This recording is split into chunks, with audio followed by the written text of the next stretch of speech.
Carl Frampton successfully defended his IBF super-bantamweight title with an impressive fifth-round stoppage of American Chris Avalos in Belfast. The Northern Irishman, 28, got the better of some rugged exchanges in the early rounds, although the challenger also landed with some hurtful shots. However, Frampton rocked Avalos with a right hand at the start of the fifth, and the referee called it off shortly after, with the challenger unable to defend himself. Frampton would like his next fight to be against Englishman Scott Quigg, who owns a portion of the WBA title. His victory over Avalos was broadcast by terrestrial channel ITV, while Quigg currently fights on satellite channel Sky Sports, although on a fight-by-fight basis. As such, Frampton's manager Barry McGuigan is confident Quigg can be persuaded to fight on ITV. In addition, McGuigan said he was happy for Frampton to fight Quigg in England, citing London's O2 Arena or the Manchester Arena as possible venues.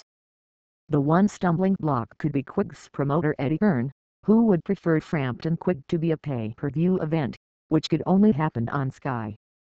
"Scott and I would both love a summer showdown," said Frampton. "Scott needs to remember who's the real world champion. It's a massive fight and it should happen. I will leave Belfast if I have to."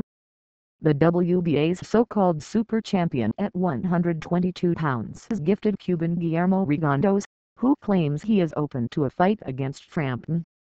Leo Santa Cruz, the WBC champion, is also an option, especially if Frampton chooses to fight in the United States, where television networks HBO and Showtime are said to be interested in showcasing the Ulsterman. They are sure to be even more interested after Frampton's impressive display against Avalos, which was the champion's first outing on terrestrial television and will have won him a new audience beyond his native Belfast. Frampton won the IBF title with a stern points victory over Spain's Kiko Martinez in a temporary outdoor arena in Belfast last September. And Frampton came out full of similar intent at a rocking Odyssey Arena, which was already at fever pitch before the two men entered the ring. While Frampton shaded the first round, Avalos, who was twice warned for hitting on the break, served notice that he had not traveled from his native California purely for payday.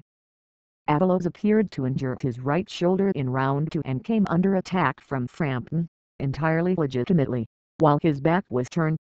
However, the 25-year-old Californian made it through to the bell, having already got one or two right hands through the champion's sometimes porous defenses. The third round looked like it might be a turning point, Frampton landing with a barrage of lethal left hooks and Avalos looking more and more ragged as he came plowing forward. However, the challenger came out firing in round 4, finding Frampton's chin with a couple of juddering right hands. But a sweet right cross from the champion rocked Avalos early in the 5th, after which he never really recovered.